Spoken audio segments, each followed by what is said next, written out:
Meet Ute, being the apple of mother's eye and a nice girl. She's 7 now. She has already been taking singing and dancing classes for a few years and has great results. But just a few years ago, dancing was the last thing Ute and her mother were thinking about. Yes, this also is Ute, but in 2008. In such a condition, she was brought to stem cell clinic. She was like that since her birth.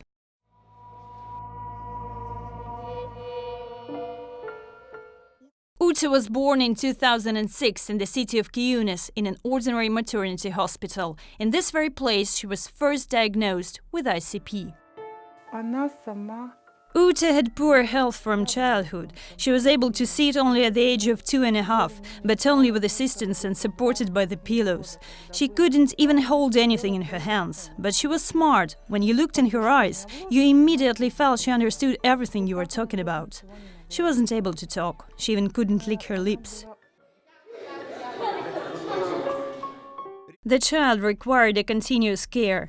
Over the number of years, mother and her little girl visited a lot of doctors of various specialties. But kids' health conditions were getting worse by day.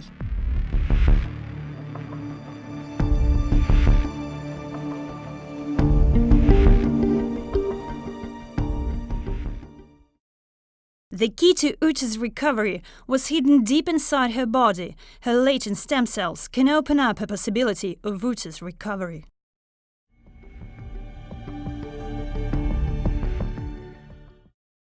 Using cell-based therapy with stem cells is a real chance to get cured.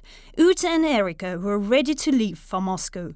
Family and friends tried to discourage them. A long way, unknown country, unpredictable results. However, the mother had already decided. She and her daughter will go to the Clinic of Modern Medicine in Moscow.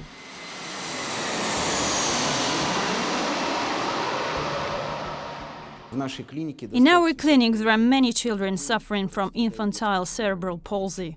Therefore, bringing this child to our clinic was not an unusual event.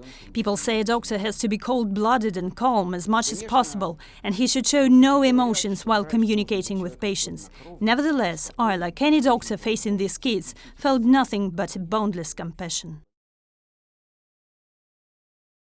The procedure of stem cells injecting is relatively simple, but the process of preliminary preparation is extremely difficult. It includes cultivation and purification of cell culture, incorporating many complex technology-intensive steps and operations using the most advanced lab equipment.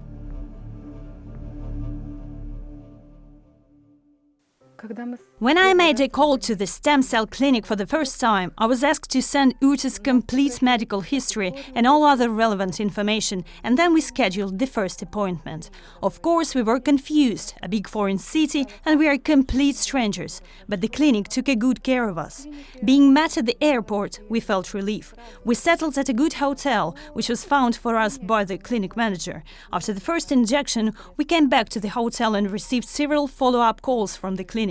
Doctors checked how my daughter was feeling, her temperature and so on. Even when we came back to Lithuania, they continued taking care of us.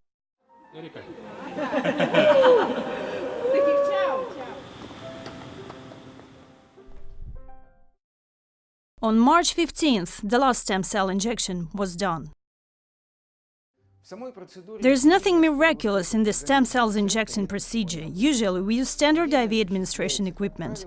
The real miracles in cell therapy happen before and after that. First in the lab, where stem cells are extracted from biological tissue, cultivated and prepared. The second miracle happens in a patient body itself. Injected stem cells are delivered with the bloodstream to all the parts of the body and start working, gradually replacing all the damaged cells in the target organ or tissue.